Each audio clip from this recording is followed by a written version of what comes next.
Hi, welcome to one more episode of Zindagi Ka Safar. We have Dr. Vijay Pereira who is there. He's joining us all the way from France, and we go a long way. Yeah? So what you see at the background behind is the same school where we were, SFS High School, Nagpur. Yeah. So Vijay, tell us about your Zindagi Ka Safar, and maybe you can start from when we met as toddlers or Yes, uh, in SFS High School. From there, you can yes, start yes. it. Okay. Thanks, Dr. Tuhin.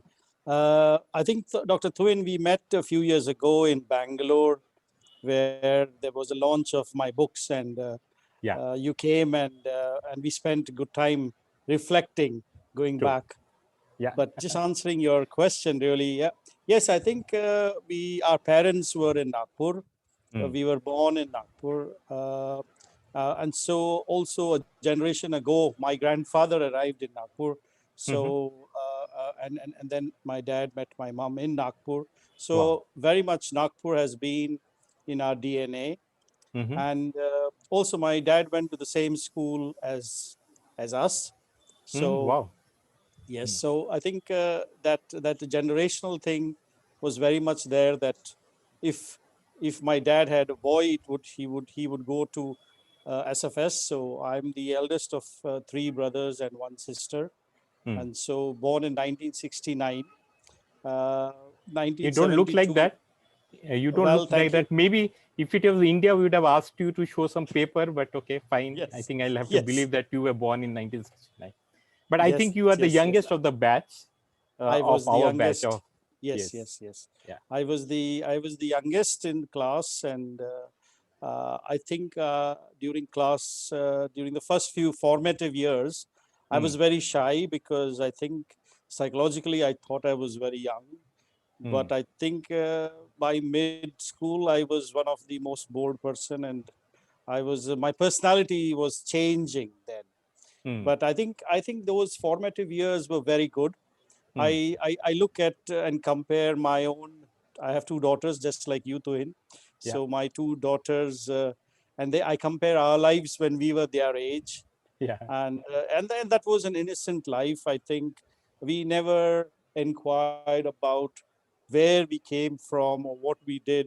It was a Mm. very innocent life. I think that generation has I think passed on. Mm. I think obviously there was no technology. Mm. I looked forward to, we all looked forward to the lunch break Yeah. where we just ran helter skelter like crazy. Mm. And thinking back, if you and I place ourselves standing and witnessing what we did, it was just crazy. Mm. So I think we also had a very good group of teachers. I think Yeah. they instilled in us a lot of values which we uphold and have Mm. carried on. Mm. And and and I think the deep sense of belonging to the school Mm. still remains. We have our differences, but very much I think we all come together Yeah. and sort of enjoy the camaraderie of, Yeah. belonging to that school. So I think we've had our 25 years a few years ago now. That Yeah. was a good celebration, Yeah. and the WhatsApp group was formed thereafter, and it has still has a picture at the back. I missed the afternoon session. I was in the Mm. UK at that time, and I was delayed, and the flight was delayed, and I couldn't make it in the for the morning session, but I made it for the evening session. You were So there I in the missed school. out. Sorry, you were there in the school till 10th or till 12th? 10th. I 10th. was Okay. there Okay. in the school till the 10th. Yes, Okay. yes. I went to Hislop College year 11 and 12. Okay. But And what did SFS, you take up in Hislop? Was it science or was it yes, science. Yeah, science? very much. So, Okay. as you know, our whole generation at that time, there was pressure. I come from a family of doctors, medical doctors. So Oh, there wow. was pressure on me to join medical college, but I was not wanting to. And then there was Hmm. peer pressure because everybody wanted to be an engineer. That was Hmm. a generation. So by default, I went into science Mm-hmm. and realized, I told you so, is what I told my parents, that Mm-hmm. I am not cut out to be into science. Mm-hmm. And they asked me, so what are you cut out to be? And I said, I don't know. but Okay. let me try business or commerce.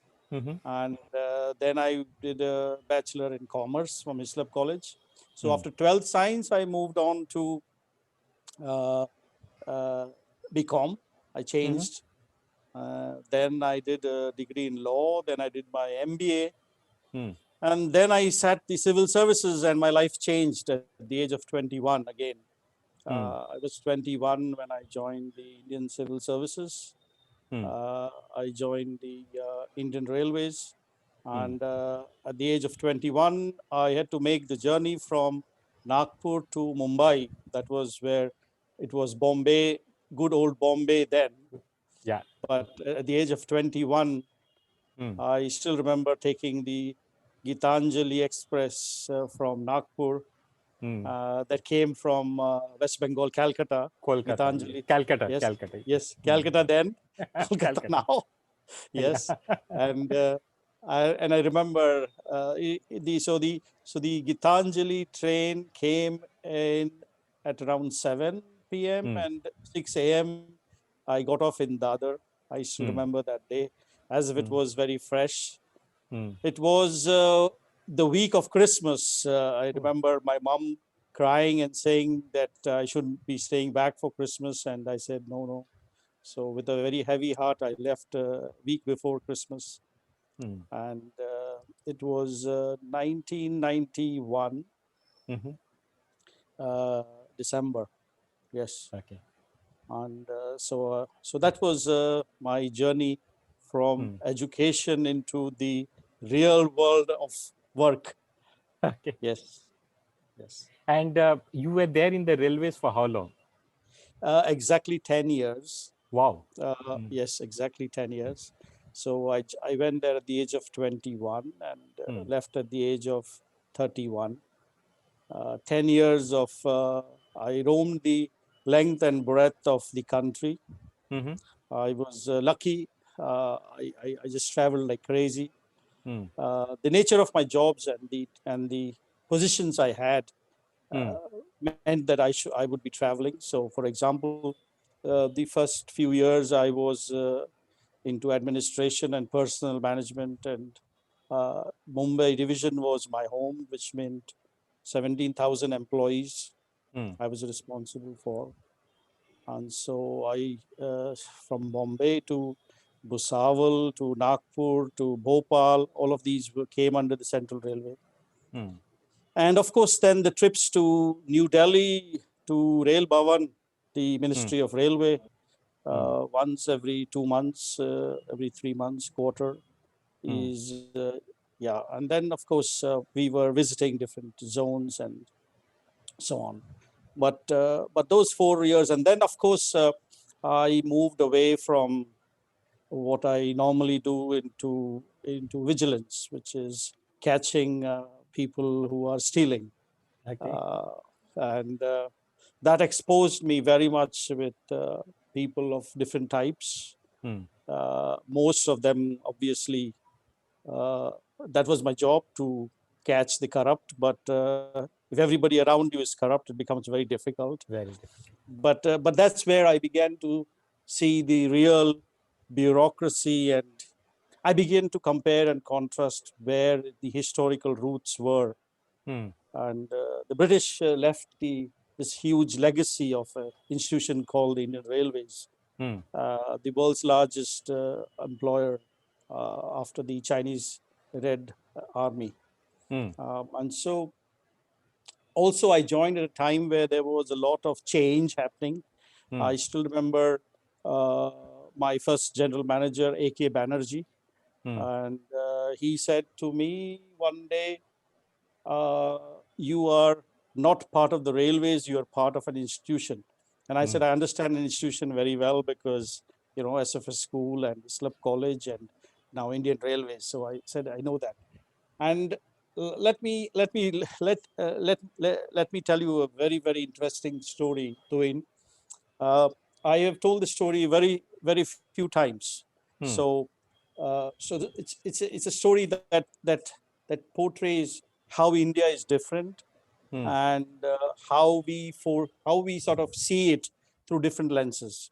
So I remember the Minister of Railway was supposed to visit Dadar station, and he was traveling from Delhi at that time and was supposed to get off at Dadar.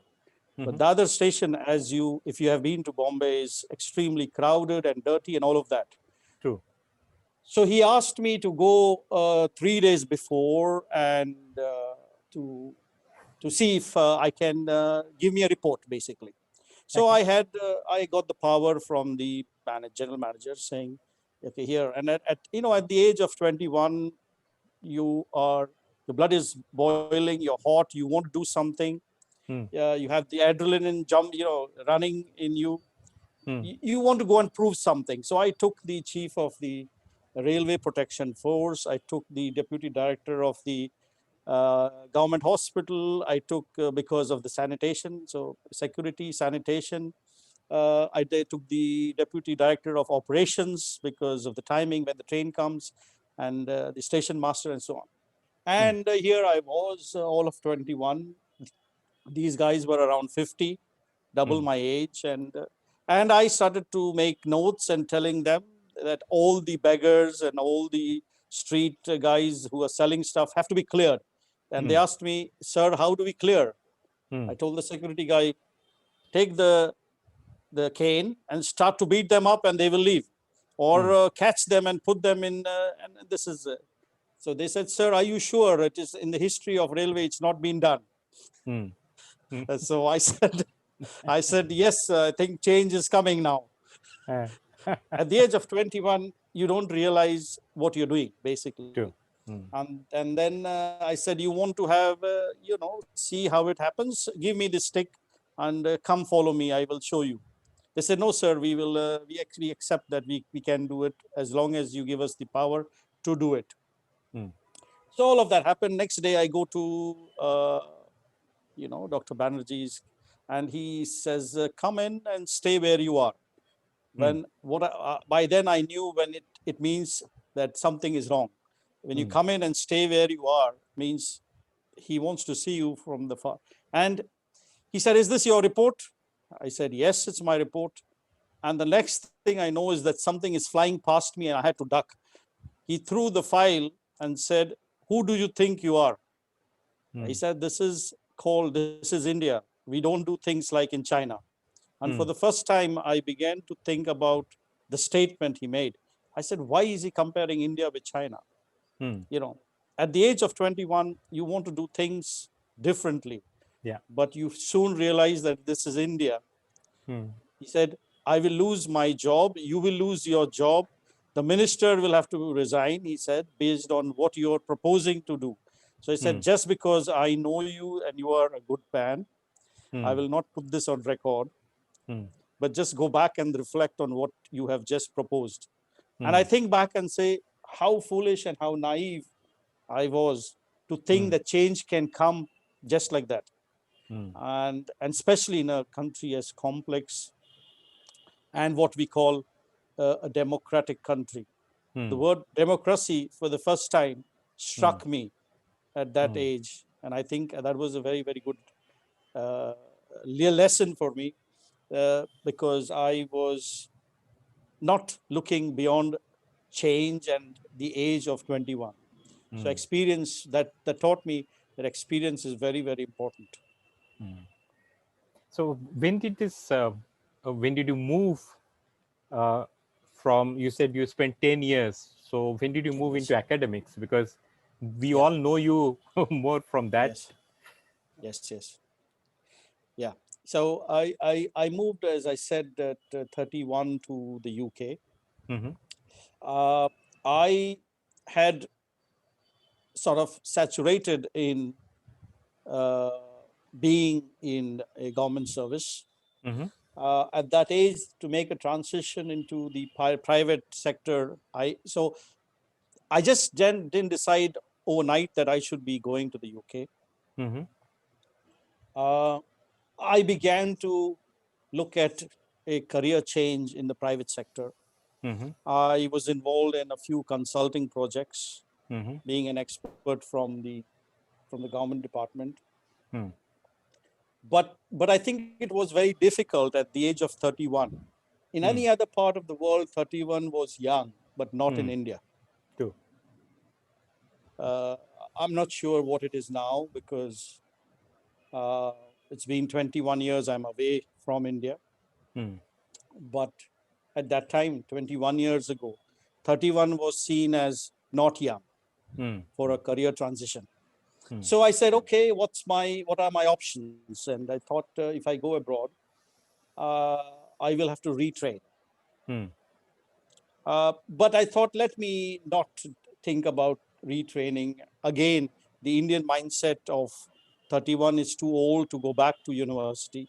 I had confidence though, because I already had quite a few degrees, like I said, a BCom, LLB, MBA. I was thinking 3 degrees I had plus 10 years experience and a senior, UPSC level. I could do anything. So really, I decided, let us go on a work project. So I applied to a large consulting firm, McKinsey, which oversaw the merger of Her Majesty's Revenue and Customs. And so I was part of that consulting team, and it was a 2-year contract in the UK. I said, let me go. And it was based in the southeast of England, and that's where I went to what's called Portsmouth, and so I went to Portsmouth. I joined also at the same time. I joined Portsmouth University to do a master's. I could have applied directly for a PhD, but I thought I had to retrain myself. And so those were hectic, formative years. In India, as a civil servant, I had 16 servants at one time, one to carry my bag, one carrying my umbrella, cook my food, and so on and so forth. So here you had to do everything yourself. So it was hard days because I was studying and working at the same time. Students could work 20 hours only per week, and I utilized all those 20 hours, and then the rest of the time I studied. So I put in the hard hours and the hard work, which I didn't need to at that age. My batchmates were having fun because they were at a stage of senior level. Money, of course, was no problem for them at that time there. So I started my life afresh, and I I still remember when doing that summer internship. I was doing my dissertation on the human capital in the Indian IT BPO sector. At that time was a boom. The boom had started that time uh, uh, 20 years ago. And my dissertation was the human capital in the Indian IT sector. And I was doing an all-night session in the library and coming out with my books with red eyes when my professor of marketing and my professor of HR, husband and wife team, both head of the departments of marketing and HR, saw me outside the library. Dr. Jill Christie and Dr. Richard Christie. And I still remember myself smelling, and it was an all-night session in the library. I had books in my hand. And they asked me, "Are you okay?" I said, "Yeah." I said, "I've just done an all night, and by the way," I said, "I've just read this marketing book by Kotler, Philip Kotler." He said, "Oh yeah, Kotler. Okay, everybody knows Kotler. Yes." And then I said, "Oh, also I have read Dave Ulrich's book on HR business partnering," Wow. and they were so impressed with what I'm trying to say. They said at MSc level, nobody has read marketing and HR the same night at one go. So they invited me in 2 weeks' time to come give an inaugural lecture on my experience of the Indian IT BPO sector, the one that I was doing my thesis on, This is my master's thesis, my master's thesis. So and when I gave my 15-minute talk, the students clapped for 5 minutes, is what both of them tell me. But I was in another world. That's when it clicked to in for me that That this this is can be something I can do. something. Yeah. Yeah, this is something I can do and add value. This is really something that that at that time I said, yes, this is it for me. Hmm. And at that time I took a decision that I'm going to do a PhD, and then following I did a PhD. The University of Portsmouth was very kind and offered me a scholarship to do the PhD plus and senior lectureship full time. Wow. So based on my experience, based on, of course, what I was already delivered to them, uh, Hmm. the potential to do great research at the same time, be a good Hmm. teacher. And so at the age of 32, I think I was already made a transition to another career. Hmm. And it took me a few years to complete my PhD because again, it is not easy. Hmm. And I was also so immersed in research. Hmm. Research became my sort of passion. Hmm. It still is at the age of 51. Hmm. But uh, my sort of whole psyche began to be very inquisitive. Hmm. Uh, it began that there are more questions than answers. That Hmm. became sort of my psychic. Hmm. That became part of my DNA.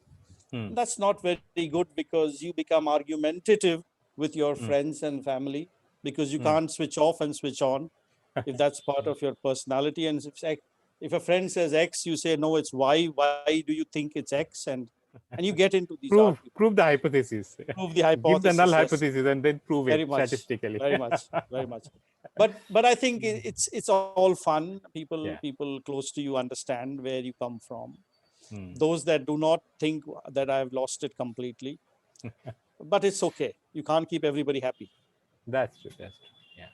I think that's wonderful. And I think uh, because now you're part of so many journals, reputed ones, where you are editor, not only contributing. Yeah. And okay, now let's also, one thing which very intrigues me is specifically, let's say in academics, you have now worked in UK, you did some stint in UAE, and you have 5 years, yeah, also, yeah, and you also have been coming to India, and now you're based very in much. Europe or France. Yeah. So do you see any change in the academic rigor, or the way academics is being done in a particular way? See, for example, let's say This India, is we have this thing. Many people say that we are quite bookish, and we pay a lot of attention more on the marks than on the actual knowledge assimilation and otherwise. So how yeah. did you see it in different cultures or different geographies where you have worked? That's a very good question, Tuin. It can come only from the school toppers such as you. So thank you for that. Thank you for that question. Yes, I think over the years I've been part of the Indian Academy of Management. The Hmm. Indian Academy of Management is the leading academy of management scholars. Mm-hmm. So I'm one of the founding members, Mm-hmm. and we are affiliated to what is called the Academy of Management US, the Mm-hmm. world's largest academy of management scholars, around 20,000 members. Hmm. So when we have conferences like the Academy of Management conferences, we have around 10,000 people converging on that particular place. Hmm. Hmm. Now, where I'm coming from this uh, academy perspective Hmm. is that my experience of being trained in the UK, Hmm. extremely robust, Hmm. ethical, and thinking outside the box, questioning, the very skills I said became irritable with family and friends. Mm-hmm. That is a prerequisite that our students and our faculty should have. Hmm. But I think, as you rightly say, my exposure then with different students and faculty across the world. Let me start with India, then I moved to the UAE and then other parts of the world, Mm. such as even China, where I have taught over 3 or 4 thousand Chinese students over the last 2 decades. That's So wonderful. Mm. yeah, yeah. So my experience is very good with that, and also I have collaborated with Chinese scholars, which Mm. is which I will come to. But let me start with India. Okay. I think yeah. So I think I was involved with the premier institutes, the IIMs, Mm. and and I think over the years the IIMs have begun to understand, have begun to train, and we have interacted as the Indian Academy of Management with these scholars to overcome and how to train them to move forward. Mm. But we faced a lot of challenges. Mhm. One of the key challenges was that we were seen as the outsider. Mm. We were seen as intruding on the Indian academic space. Mm. It's the usual. You are not from here. What do you understand? Yes, but Mm. I cannot change what I am. I Mm. am and will be always an Indian. Mm. My nationality has changed, not my thinking. Mm. Yes, and also I think many people were looking at us with distrust, but Mm. that has changed now. But it was a fierce fight back by us Mm. scholars from the US and from Europe and from other parts in Asia, such as Japan and China, Indian expatriates, academics Mm. who took upon themselves this role of Mm. mentoring. I think that has now changed. The government has begun, and scholars have begun. Now, let's take the case of IIM Ahmedabad, the number one ranked university, management university in India. Yes, IIM Ahmedabad. It produces Fortune 500 CEOs, Mm. has been over the years. Mm. Yeah, because they say the day the graduate comes out of IIM Ahmedabad, he earns 5 times more salary than the professor. Yeah. So you have this guru who teaches people to be the future, Mm. literally, and future of the world. You Mm. see, Mm. so the IIM Ahmedabad has been a classic case of how they then began to retrain themselves, set higher standards across the IIMs. And I have colleagues, across the IIMs.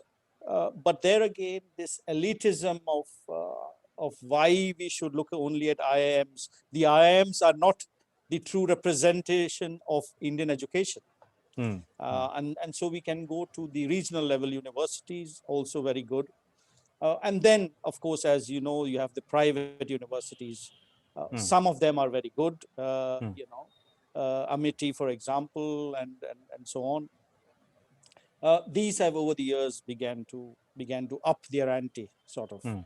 Mm. But I think a few years ago, uh, with Professor Pal Aluwalia, the president of the uh, University of Fiji, Mm. University of South Pacific.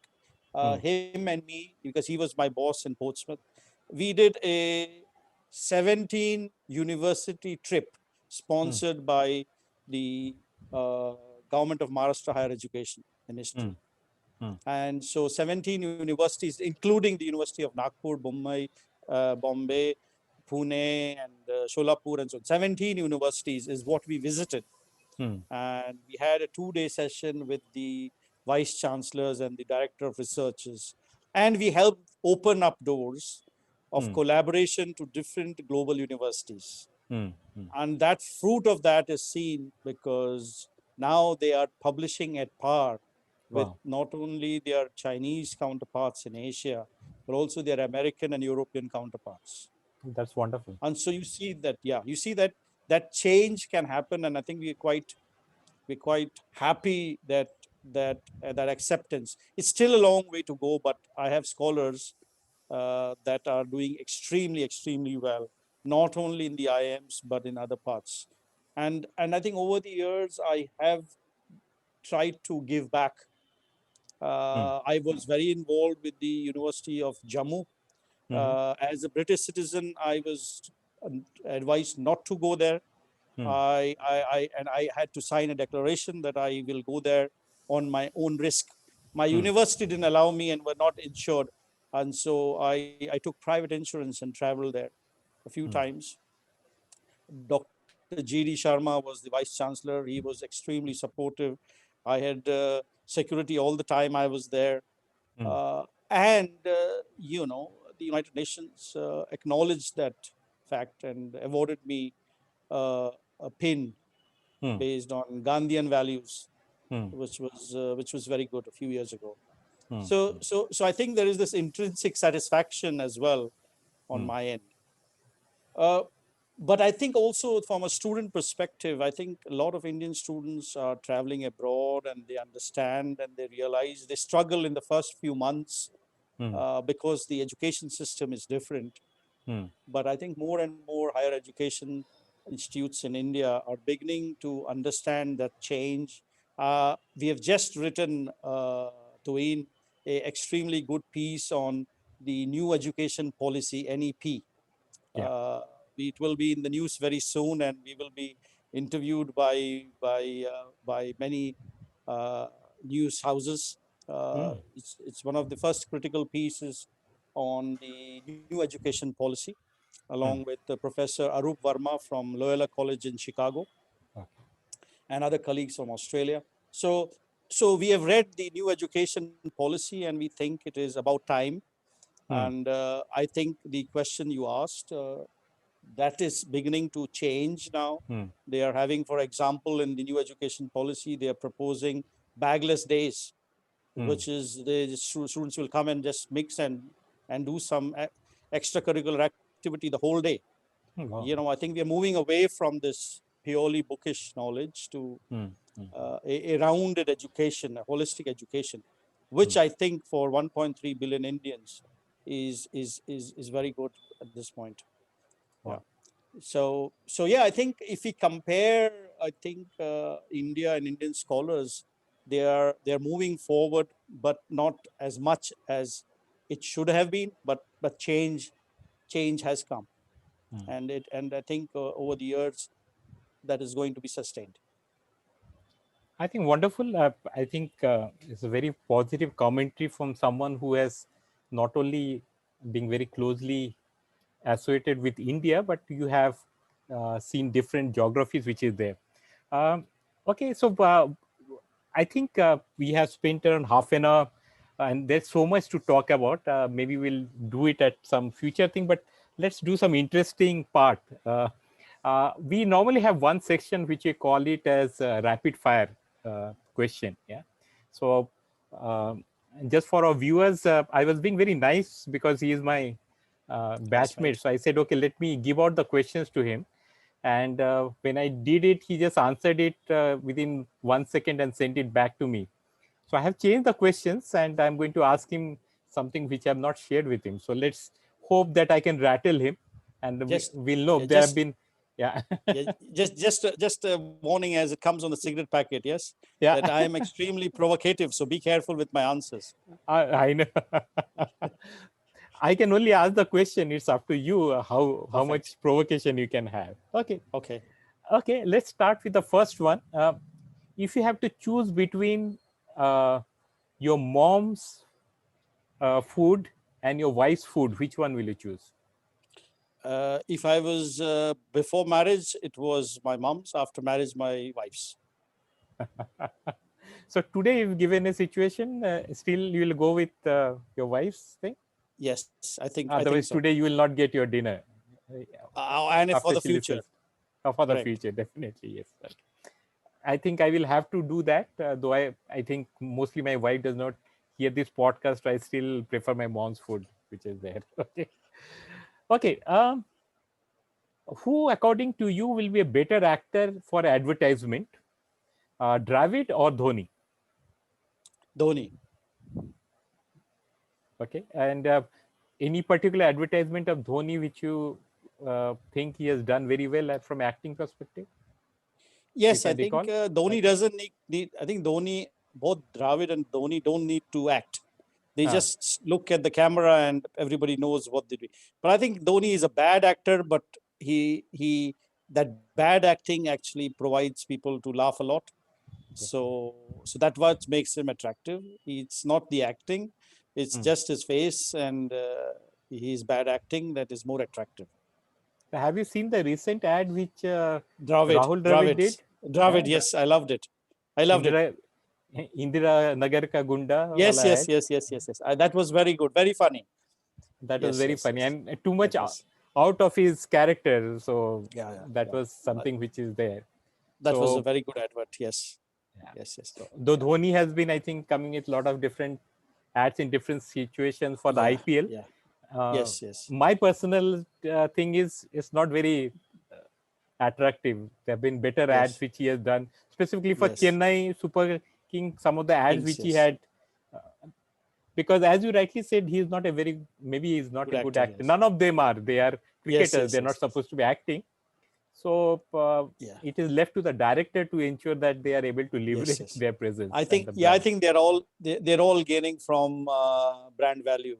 Yeah, You know, if Dhoni is there, it is a better viewership basically. some eyeballs Even will be though, there and there'll be some better. exactly, yes, Yeah, yes. fair enough. Okay, the third one will be if you have to go for a vacation, will it be near the sea or on a mountain? A mountain, because simply because I just am a person who likes cold Okay. and cold weather. Okay. Yes, of course, sea. Most of the people will say sea, I think, but Mm-hmm. I think for me, yeah, sea is okay. It's good. But I think mountain is for me the place. Okay. Maybe probably it's because of when we were in Nagpur, Pachmari and the other hill stations were an attraction. Mm. Maybe, but I think hill for me, if you compare it with sea. Though I was actually thinking that given that you have your roots in Goa, you might go Yes, for that was my sea. guess that you'll go for a sea Yeah. compared to that. But again, I think um, it's not going based on what I am expecting you to answer, which is very good in a way. Okay, the next question is come from some of your ladies fans who are there. Uh, they are saying that they're asking you that who, if you are clean shaven or you are, have the bearded look, which one according to you is more attractive to the opposite sex? For me, it is the beard, but my What wife is will the feedback always. which you get from the for all your female fans? To look at, I think beard is the best for all of them. Okay. Yeah. So you always have this beard, or you also had a full beard uh, Well, I sometime? started with the mustache, which was the trend in our days. Our age, yes, I 90s. Yeah, think that is was the thing. yes, yes, yes, yes. I think the day I landed in the UK, my very close friend from Norway said, "If you want to go out with me, you have to shave it." So I Mm. shaved it, and then I tried a French beard, and Mm-hmm. that stuck. But for a few years when I was working, Mm. I had a full beard. So I've seen it all. But I Mm. think the stubble and the French is my most favorite for myself, and I think that's what suits my face. Yeah, I will agree with that, and I think Yeah, as an academician also, it's I think the gives the right yeah, image or yeah, perception when you come in. So there is yeah. a sense that you have Correlation. a Yes, correlation that you have worked on your beard. It's not just grown and you have been too lazy yes, yes, about it. yes, yes. And there is That's a right. disciplined guy who is coming in, and there is a Yes, thought yes, gone behind it. And yeah. he also is a And meticulous fellow who doing a yes, lot of yes, research and all. I think great. yes, yes. Yeah, yeah. And I think Sounds if you leave it, it means that I was busy doing some research. That's why I couldn't shave. So there's an excuse there as well. yes, there is Yes. yes. Okay, great. The, coming to the last question for our segment. So, if we have to get a drinks now, will it be coconut water or will it be hard drinks or beer? Always Whatever. hard. Always hard Always drinks. hard. Okay. Yeah, yeah. So, I I think we think started with the coconut water. We should have started with the coconut water, but we we should have always started. end with alcohol. Yes, We should have. Or even if coconut water is there, pour it in something and then have it. possibly. Yes, I yes, yes. have a combination of both coconut water Very with much, very much. White rum and coconut water goes well, I hear. goes very well. Okay, fair enough. Uh, Interestingly, I don't know. I think as chaddi buddies and all, we are like both wearing a similar kind of outfit, white And shirt by and default, yes, by by default, default. I Yeah. had So many options. I was thinking, let me wear a tie. Red tie is my most favorite. okay. If it was yesterday, I would have Uh-huh. worn a red tie. But Okay. see, by default, by karma, uh, we couldn't do it yesterday, Yeah. and today we are. Yes, by default, we are looking the same, Mm. at least in terms of our glasses and our jacket and shirt. Yes. Jacket and shirt. Yes. I never could manage to get on with the bearded look at all. Though I had You. mustache, as you said, in our Yeah. days of Yes. when we Yes. passed out and all. Yes. Um, Yes. Yes.